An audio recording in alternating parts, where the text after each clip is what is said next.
The void between stars held its breath as the EDS Valiant dropped out of quantum space, its sleek hull gleaming under the light of an unfamiliar sun.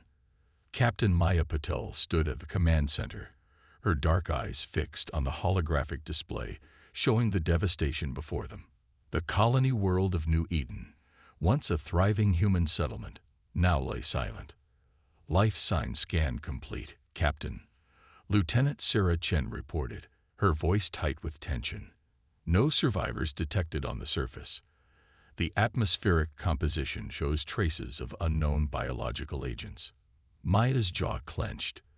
This was the third colony they'd found destroyed in the past month. Each attack following the same pattern. No survivors, no witnesses, only the haunting silence of dead worlds. But this time, something was different. "Ma'am, we're picking up an energy signature at the edge of the system," Commander David Rodriguez announced from his tactical station. It's massive." The holographic display shifted, revealing a structure that defied conventional physics. It writhed and pulsed like a living thing, its surface covered in what appeared to be organic technology. As they watched, smaller objects began detaching from its surface, moving with terrible purpose toward the Valiant. "Battle stations," Maya ordered, her voice calm despite the thunder of her heart. "Get me a direct line to Fleet Command. They need to see this." The crew moved with practiced efficiency as alert klaxons blared throughout the ship. The Valiant's quantum shields hummed to life, and weapon systems charged. They were humanity's most advanced warship, but Maya knew they were facing something beyond their experience. Command line established. Communications Officer Raj Sharma reported. "Admiral Zhao is online."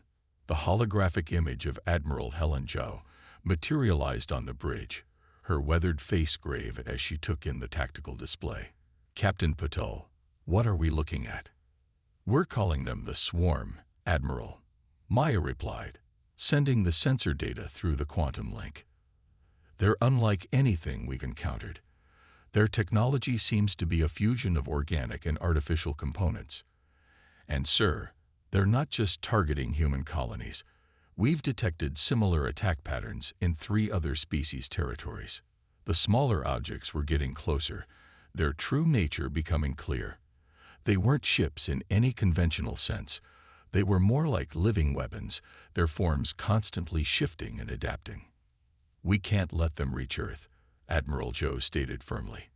"Captain, you're authorized to engage. Show them why humanity doesn't break easily." Maya nodded, her mind already formulating tactics. "Understood, Admiral." Valiant out. She turned to her crew, seeing the same determination reflected in their eyes. "Target their approach vector with quantum disruptors. Let's see how their biotech handles a taste of altered physics." The Valiant's main weapons charge, drawing power from its experimental quantum core. Unlike conventional energy weapons, these had been designed to temporarily change the laws of physics within their area of effect. The first salvo struck the leading edge of the swarm formation. The effect was immediate and devastating.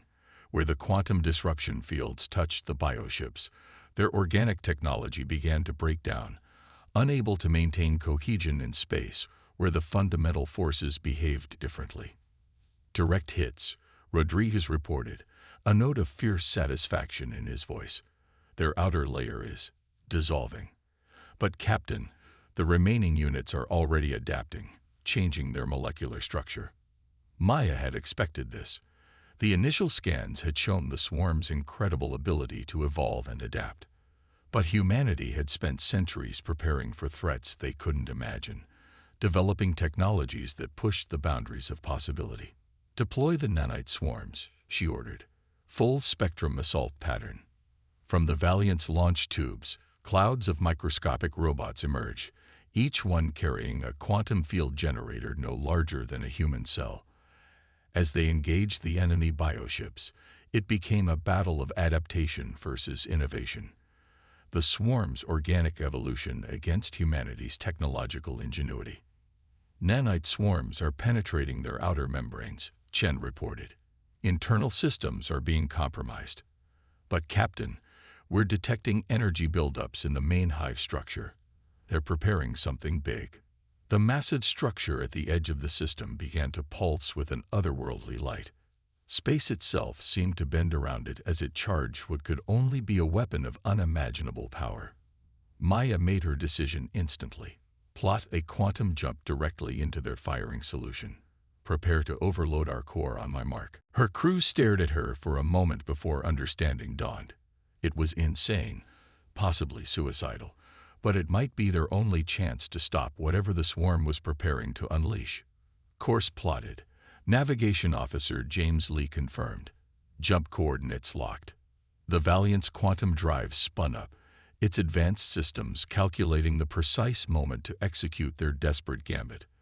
The enemy weapon reached critical charge, its light now bright enough to rival the system's sun. Jump, Maya commanded. The ship vanished, reappearing microseconds later directly in the path of the swarm's weapon. Before the enemy could react, Maya gave her final order. Overload the quantum core. Full dispersion.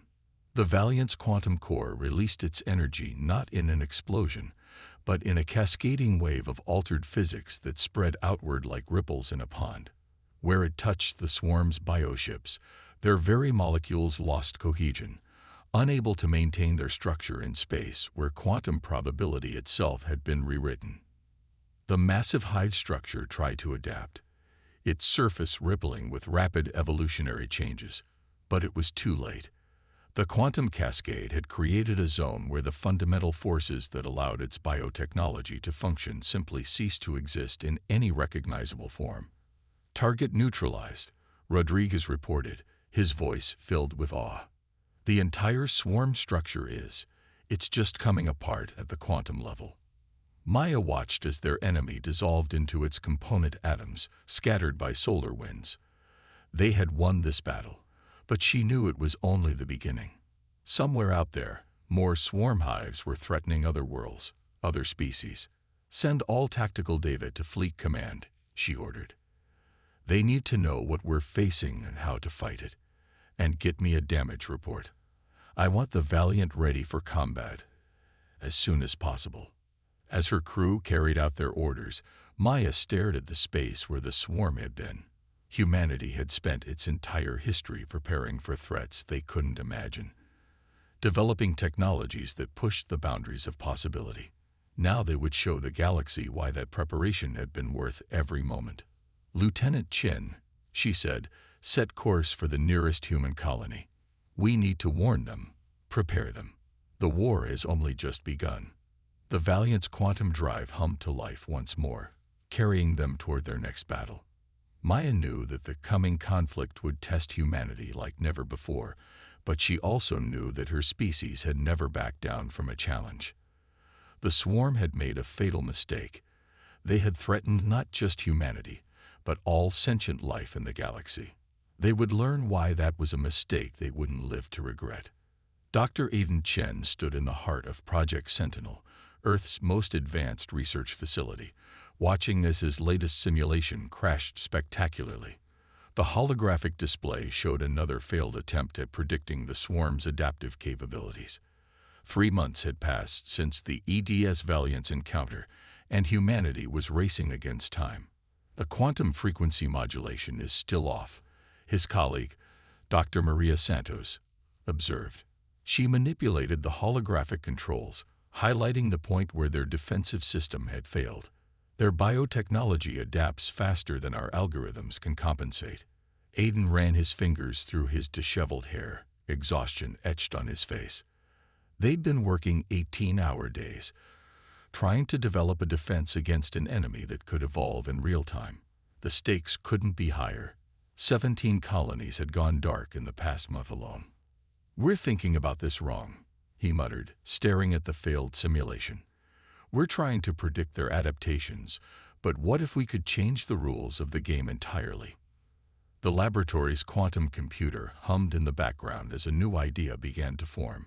Aiden had spent his career studying the intersection of biology and quantum mechanics, theorizing that life itself was a quantum process. Now, facing an enemy that blurred the lines between organic and artificial, those theories might be humanity's best hope. Maria, what if we stopped trying to counter their adaptations and instead created a space where adaptation itself becomes impossible? Her eyes widened as she grasped the implications. You're talking about quantum state lockdown. That's purely theoretical. No one's ever managed to stabilize a macro-scale quantum field. No one's ever had to, Aiden replied, already inputting new parameters into the simulation. Until now. The next 12 hours passed in a blur of calculations and tests. They were joined by Dr. James Wright, their resident expert in quantum field theory, and Dr. Sarah Chen, a specialist in xenobiology. The project that emerged was unlike anything in human history.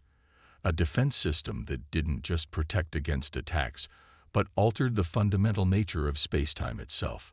The quantum lock is ready for its first full-scale test, Aiden announced to the assembled project leaders and military observers. Among them stood Admiral Zhou, her presence underlining the urgency of their work. The test chamber, a massive facility built deep underground, hummed with power as they initiated the sequence. In the center, a sample of swarm biotechnology recovered from New Eden floated in a containment field. Quantum field stabilizing, Maria reported, her fingers dancing across the controls.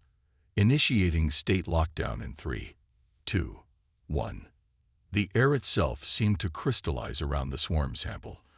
Under normal circumstances, its surface would constantly shift and adapt, but within the quantum-locked space, it froze, not just physically, but at the fundamental level of reality itself. It's working, Sarah breathed, staring at the readings. The sample can't adapt because quantum probability itself has been frozen in a single state within the field. Admiral Zhao stepped forward, her expression intense. How soon can we weaponize this? We already have, Aiden replied, bringing up the schematics for what they dubbed the Sentinel system. The field generators can be mounted on our ships, creating zones where the swarm's greatest advantage, their ability to adapt, becomes useless. And the power requirements? James asked, always the practical one. Significant, but manageable with our current quantum reactor technology. We've also discovered something unexpected. Aiden highlighted a section of the data. The field doesn't just stop their adaptation. It seems to cause their biotechnology to break down at the molecular level, as if reality itself is rejecting their existence. The implications weren't lost on anyone in the room. They had created not just a shield, but a weapon that could fundamentally deny the swarm's ability to exist within normal spacetime.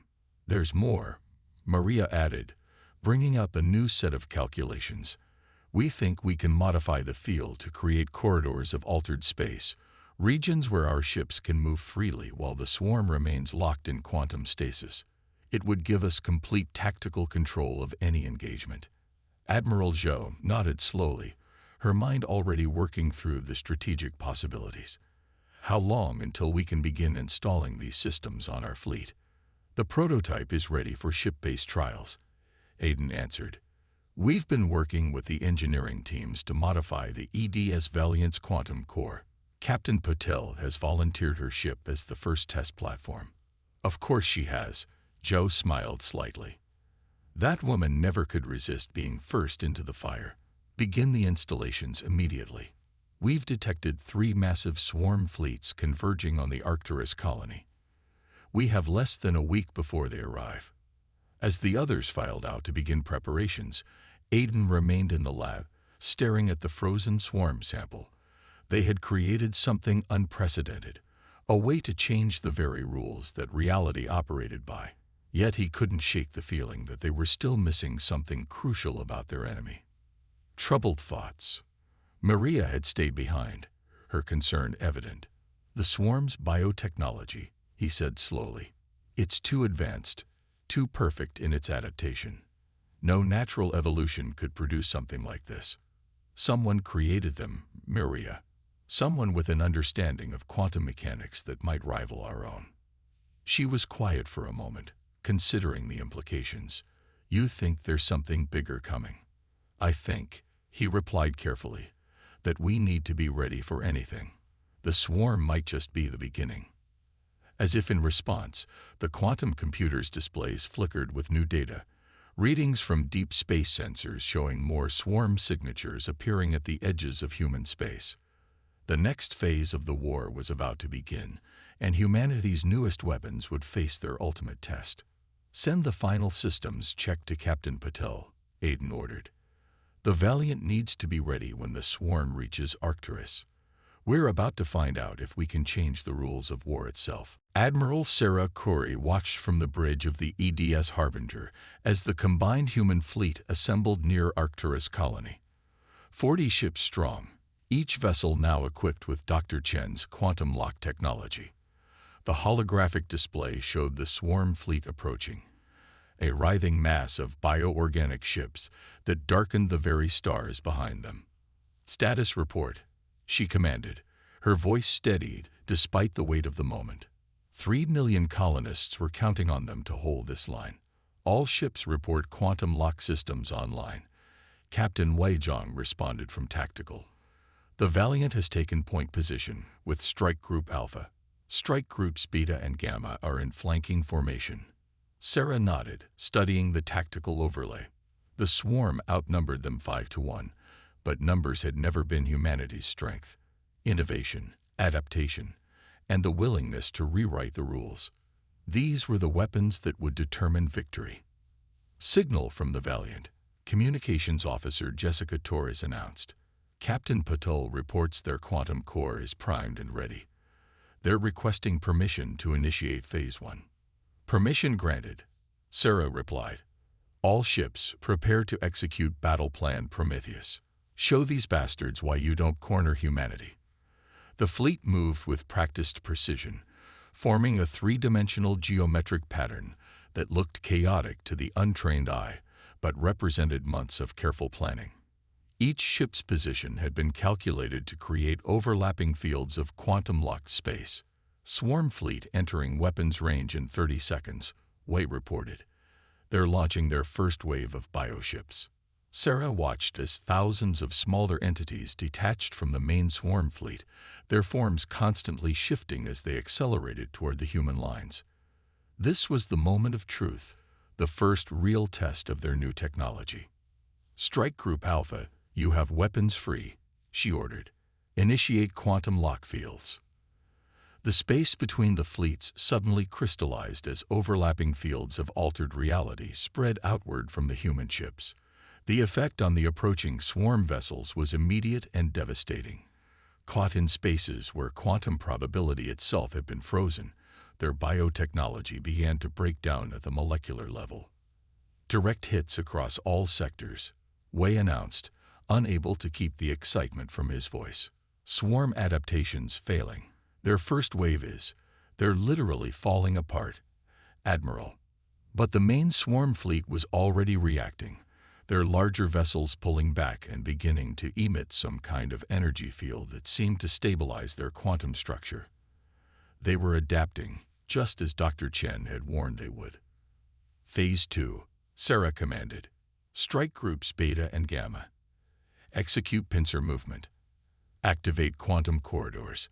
The human fleet's formation shifted, creating paths of normalized spacetime within the quantum lock zones, while the swarm found themselves trapped in areas where adaptation was impossible. Human ships could move freely through these corridors, striking with conventional weapons where the enemy was most vulnerable. "Multiple swarm capital ships disabled," Wei reported. "But Admiral, we're detecting massive energy buildups in their remaining vessels. They're trying to tear holes in the quantum fields." Sarah had expected this. The swarm's creators, whoever they were, had given them more than just adaptive capabilities. "All ships, initiate Prometheus protocol. Let's show them why you don't try to outthink human scientists." The human fleet's quantum cores pulsed in perfect synchronization, creating a cascading wave of reality distortions that spread through space like ripples in a pond. Where these waves intersected, they created zones of mathematical impossibility. spaces where the fundamental forces that allowed the swarm's technology to function simply ceased to exist. Swarm fleet is in disarray, Way reported. Their attempts to breach the quantum fields have backfired. We're seeing chain reactions throughout their formation. But victory had come at a cost. Multiple human ships reported power fluctuations from the strain of maintaining the quantum fields. The Harbinger's own core was running hot, its systems pushed to their limits. "Signal from the Valiant," Jessica called out. "Captain Patel reports they've detected something at the heart of the swarm fleet, some kind of control node." Sarah studied the tactical display, noting how the swarm's movements all seemed to emanate from a central point. "All ships, concentrate fire on that location. Full spectrum assault. Quantum fields, conventional weapons, everything we've got." The combined firepower of 40 human warships converged on a single point in space. The swarm tried to protect it, their remaining ships forming living shields, but they couldn't adapt fast enough to the constantly changing quantum fields. When the control node finally broke apart, the effect on the swarm fleet was immediate and catastrophic. "Enemy vessels are losing cohesion," Way reported.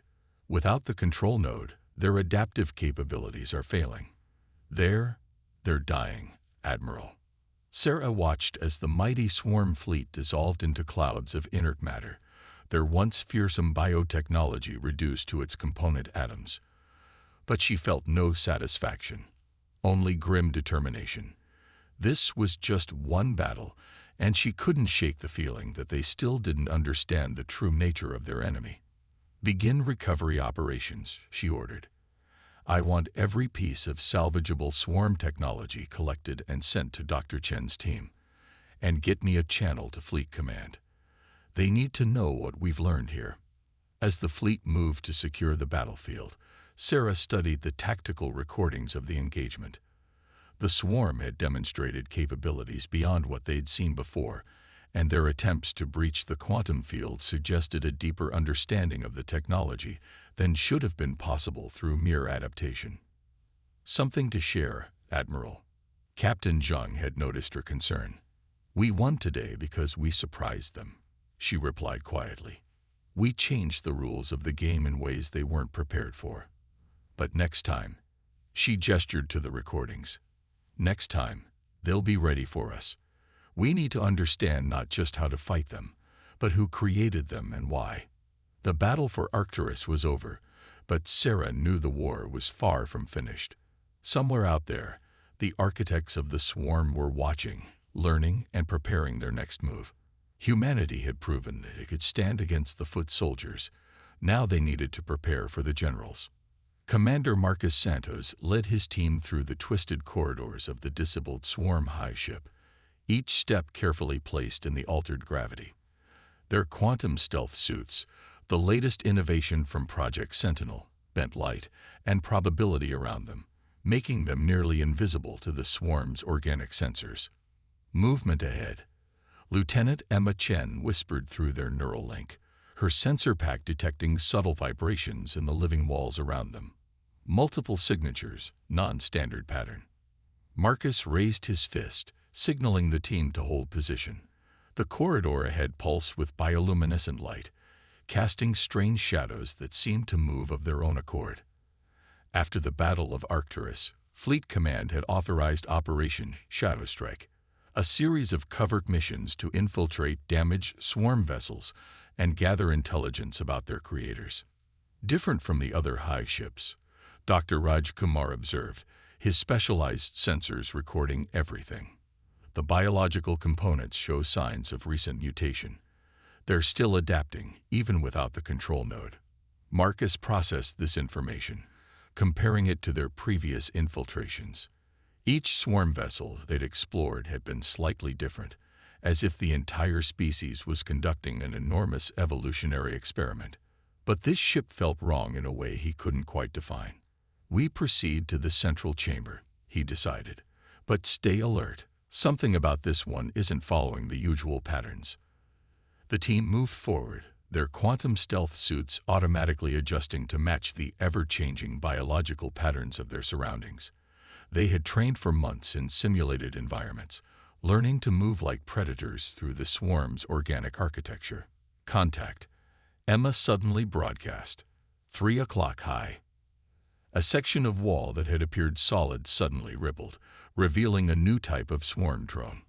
Unlike the mindless worker units they'd encountered before, this one moved with purposeful intelligence. Its surface shifted and flowed like liquid metal, sensors extending and retracting as it searched for the intruders it somehow sensed. "Hold position," Marcus ordered. "Let's see what it does." The drone paused, its form continuously reorganizing itself. Then it did something none of them had seen before. It began to emit a complex pattern of quantum signatures, probing the space around it in ways that reminded Marcus of Earth's deep-sea predators. "It's testing the environment," Raj whispered, his sensors capturing everything. "Looking for anomalies in quantum probability. Our stealth suits won't fool it for long." Marcus made a quick decision. "Emma, deploy the quantum lure. Everyone else, prepare to move on my mark." Emma activated a device they'd started calling the Ghost Maker, a quantum field generator that created multiple false signatures, mimicking the probability distortions their suits produced. The drone immediately turned toward the nearest false signal, its form elongating as it moved to investigate. "Now," Marcus commanded, and the team slipped past while the drone was distracted. But he couldn't shake the feeling that they'd just witnessed something significant. These drones weren't just adapting. They were learning. The central chamber, when they reached it, confirmed his worst fears. Unlike the chaotic organic growth they'd seen in other high ships, this one contained structures that were clearly designed. Crystalline computers pulsed with quantum energy, their patterns too regular to be natural evolution. "This isn't swarm technology," Raj announced, his voice tense with excitement and fear. "These systems, they're engineered. Whoever created the swarm, they're using these ships as laboratories. Each one is testing different evolutionary paths." Marcus approached one of the crystal computers, noting how its structure seemed to bridge the gap between organic and artificial technology. "Can you access it?" Raj connected his quantum interface, designed by Dr. Chen's team to communicate with swarm systems. "Yes, but something's different. This isn't just data storage. It's gods above. It's receiving commands. Active commands, right now." The implications hit Marcus like a physical blow. They're still out there. The creators, they're watching everything, controlling these experiments directly. A sudden shift in the ship's gravity told them they'd been discovered. The walls began to pulse with new energy, and distant sounds suggested more drones were converging on their position. "Download everything you can," Marcus ordered. "Emma, set the quantum charges. We're not leaving this laboratory intact." The next few minutes were a blur of action. While Raj extracted data from the crystal computers, Emma planted devices designed to create localized zones of quantum impossibility, areas where the laws of physics would briefly cease to function in any recognizable way. "Multiple contacts incoming," Emma reported. "New variants. They're incorporating elements of our quantum technology into their forms." "Time to leave," Marcus decided. "Raj, download complete. You need to see this, Commander. The swarm, it's not a natural species that someone weaponized. It's a created one, designed to test defenses and gather data. We're not fighting an invasion force. We're fighting scout probes," Marcus finished the thought. "And somewhere out there, something is analyzing everything we do, learning how we fight, how we think." The charges were set, and the team began their fighting retreat back to their insertion point. The new swarm drones proved faster and more lethal than previous variants, their forms incorporating aspects of human quantum technology. But they hadn't counted on another human adaptation: combat stims that temporarily enhanced reaction times and decision-making capabilities. "Quantum charges armed," Emma announced as they reached their escape point. 30 seconds to detonation. The charges exploded behind them as their quantum teleporter engaged, ripping them back to their stealth ship waiting outside the hive ship's sensor range. Through the view screen, They watched as sections of the massive vessel simply ceased to exist, torn apart by localized failures in the laws of physics themselves. "Send everything to Fleet Command," Marcus ordered once they were safely away. "Priority Alpha. They need to know what we found. The swarm isn't the real enemy. It's just a tool being used to study us, to learn our capabilities and weaknesses." As their ship accelerated toward the quantum jump point, Marcus stared at the disintegrating Hive ship. They had won this battle, destroyed another enemy vessel, but he couldn't shake the feeling that somewhere, watching through sensors they couldn't detect, the true architects of this war were taking notes, preparing for the real conflict to come. The combined fleet gathered at the edge of known space, a force unlike anything the galaxy had ever seen. Human warships flew alongside vessels from a dozen alien species, each bringing their own unique technologies and tactics to the coming battle. On the bridge of the EDS Harbinger, Admiral Sarah Corey stood with representatives from each allied race, studying the quantum sensor data that Commander Santo's team had recovered. "The dimensional rift is forming exactly where Dr. Chen predicted," she announced, pointing to the massive distortion growing in the void ahead. "The architects are finally showing themselves." First Speaker Cattol of the Arcturian Defense Force, his crystalline form shifting with concern, gestured at the readings. "The energy signatures match those we detected during the initial swarm incursions into our space. They're coming." The intelligence recovered from the Hive ship had revealed the truth. The swarm was merely a testing ground, an artificial species created by entities that called themselves the Architects.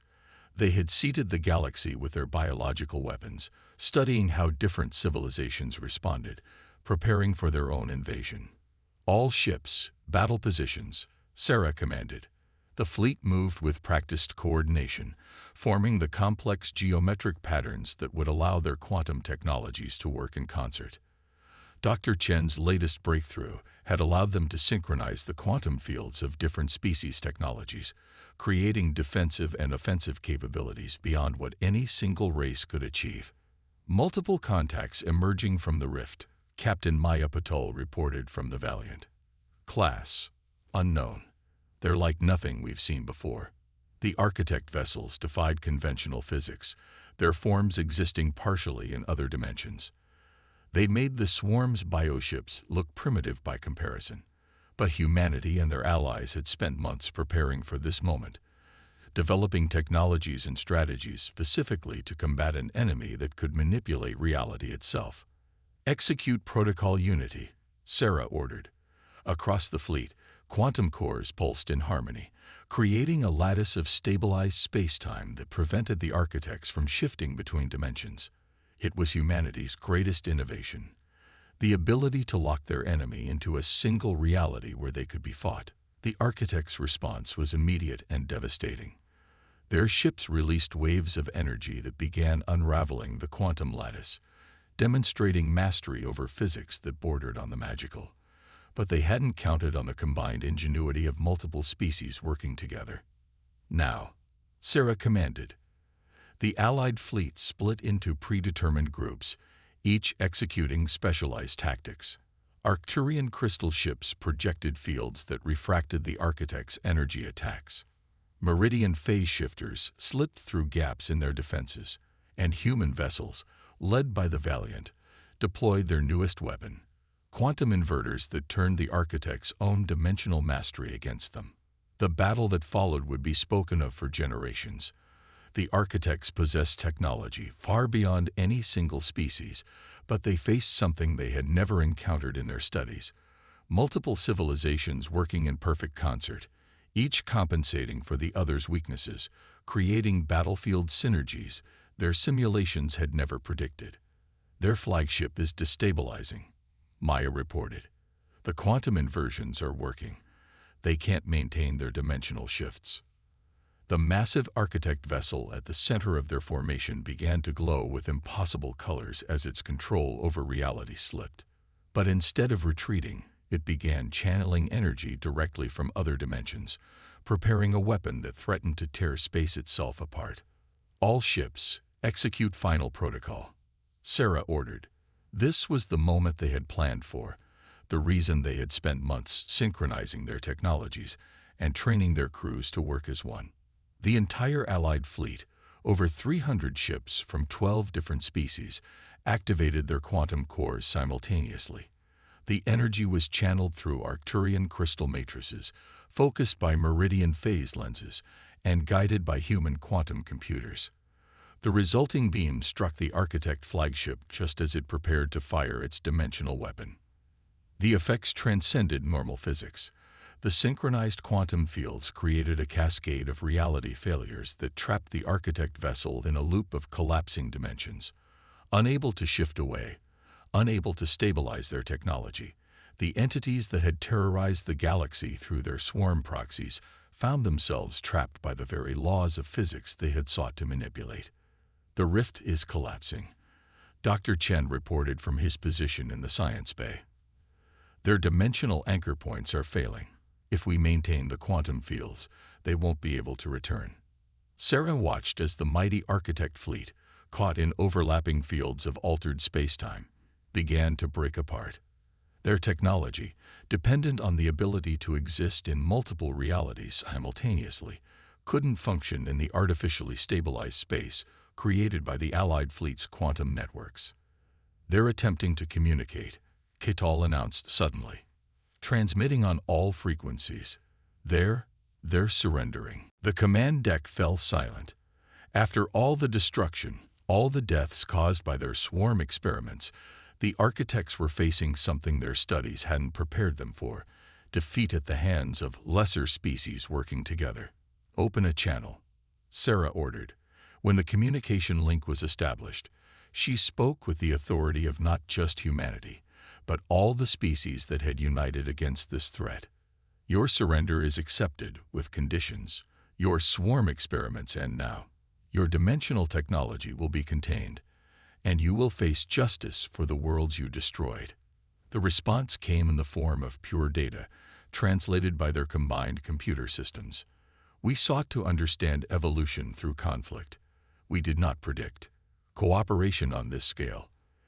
Our models failed to account for species working as one. Sarah allowed herself a small smile. That was your mistake.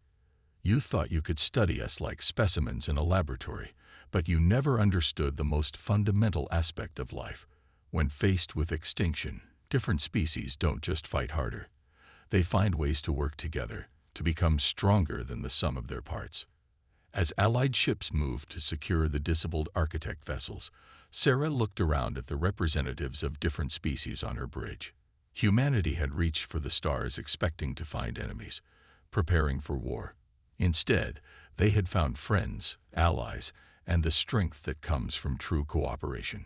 Send word to all Allied worlds, she ordered. The Architects have been defeated. The swarm threat is ended, and the galaxy will never again face such threats alone. The quantum networks that had won the battle would become the foundation of a new galactic civilization. The technologies developed to fight the Architects would be used to connect distant worlds, to share knowledge and resources. Humanity had helped forge something greater than victory in war. They had helped create peace through unity.